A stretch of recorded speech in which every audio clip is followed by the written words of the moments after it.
in modern money mechanics, a bank must maintain legally required reserves equal to a prescribed percentage of its deposits. It then quantifies this by stating, under current regulations, the reserve requirement against most transaction accounts is 10%. This means that with a $10 billion deposit, 10% or $1 billion is held as the required reserve, while the other $9 billion is considered an excessive reserve and can be used as the basis for new loans. Now, it is logical to assume that this $9 billion is literally coming out of the existing $10 billion deposit. However, this is actually not the case. What really happens is that the $9 billion is simply created out of thin air on top of the existing $10 billion deposit. This is how the money supply is expanded. As stated in modern money mechanics, of course they, the banks, do not really pay out loans from the money they receive as deposits. If they did this, no additional money would be created. What they do when they make loans is to accept promissory notes, loan contracts, in exchange for credits, money, to the borrower's transaction accounts. In other words, the $9 billion can be created out of nothing simply because there is a demand for such a loan and that there is a $10 billion deposit to satisfy the reserve requirements. Now, let's assume that somebody walks into this bank and borrows the newly available $9 billion. They will then most likely take that money and deposit it into their own bank account. The process then repeats, for that deposit becomes part of the bank's reserves. 10% is isolated, and in turn 90% of the $9 billion, or $8.1 billion, is now available as newly created money for more loans. And, of course, that 8.1 can be loaned out and redeposited, creating an additional 7.2 billion, to 6.5 billion, to 5.9 billion, etc. This deposit money creation loan cycle can technically go on to infinity. The average mathematical result is that about $90 billion can be created on top of the original $10 billion. In other words, for every deposit that ever occurs in the banking system, about 9 times that amount can be created out of thin air. Money jitters? Ask the obliging Bank of America for a jar of soothing instant money, M-O-N-E-Y, in the form of a convenient personal loan. So, now that we understand how money is created by this fractional reserve banking system, a logical yet elusive question might come to mind. What is actually giving this newly created money value? The answer? The money that already exists. The new money essentially steals value from the existing money supply.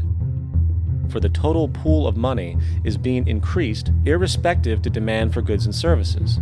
And as supply and demand finds equilibrium, prices rise, diminishing the purchasing power of each individual dollar. This is generally referred to as inflation, and inflation is essentially a hidden tax on the public. What is the advice that you generally get? And that is inflate the currency. They don't say debase the currency. They don't say devalue the currency. They don't say cheat the people who are saved. They say lower the interest rates. The real deception is when we distort the value of money. When we create money out of thin air, we have no savings, and yet there's so-called capital. So my question boils down to this: how in the world can we expect to solve the problems of inflation, that is, the increase in the supply of money, with more inflation? Of course, it can't.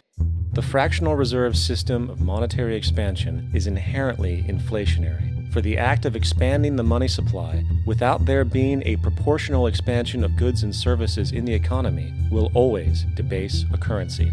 In fact, a quick glance at the historical values of the US dollar versus the money supply reflects this point definitively, for the inverse relationship is obvious. $1 in 1913 required $21.60 in 2007 to match value. That is a 96% devaluation since the Federal Reserve came into existence. Now, if this reality of inherent and perpetual inflation seems absurd and economically self-defeating, hold that thought, for absurdity is an understatement in regard to how our financial system really operates. For in our financial system, money is debt. And debt is money. Here is a chart of the U.S. money supply from 1950 to 2006. Here is a chart of the U.S. national debt for the same period. How interesting it is that the trends are virtually the same. For the more money there is, the more debt there is. The more debt there is, the more money there is. To put it a different way, every single dollar in your wallet is owed to somebody by somebody. For remember, the only way the money can come into existence is from loans. Therefore, if everyone in the country were able to pay off all debts, including the government, there would not be $1 in circulation.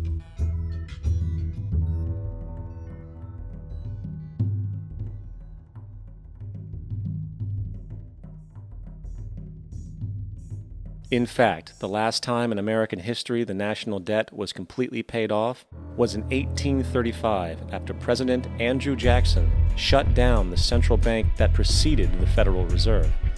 In fact, Jackson's entire political platform essentially revolved around his commitment to shut down the central bank, stating at one point, "The bold efforts the present bank has made to control the government are but premonitions of the fate that awaits the American people should they be deluded into a perpetuation of this institution or the establishment of another like it."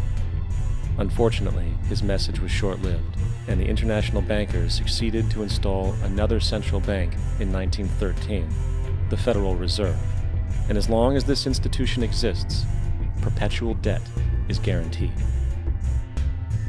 Now, so far we have discussed the reality that money is created out of debt, through loans.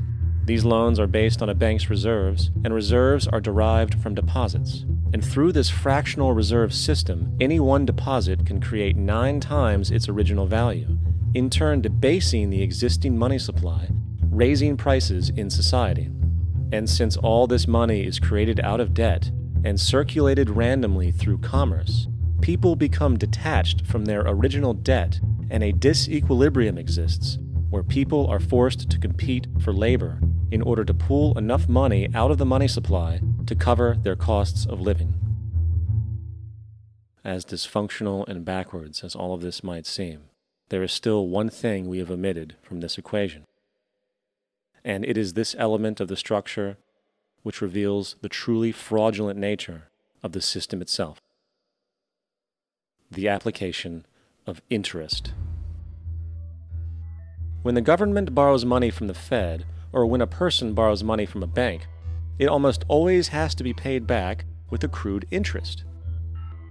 In other words, almost every single dollar that exists must be eventually returned to a bank with interest paid as well. But if all money is borrowed from the central bank and is expanded by commercial banks through loans, only what would be referred to as the principal is being created in the money supply.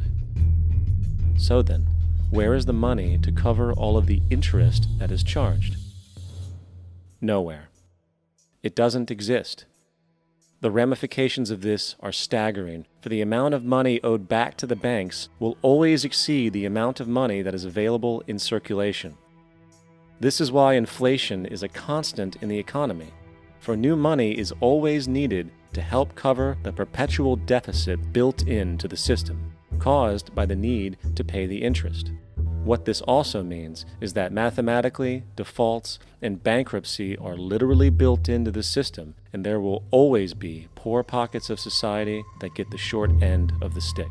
An analogy would be a game of musical chairs, for once the music stops, somebody is left out to dry. And that's the point. It invariably transfers true wealth from the individual to the banks.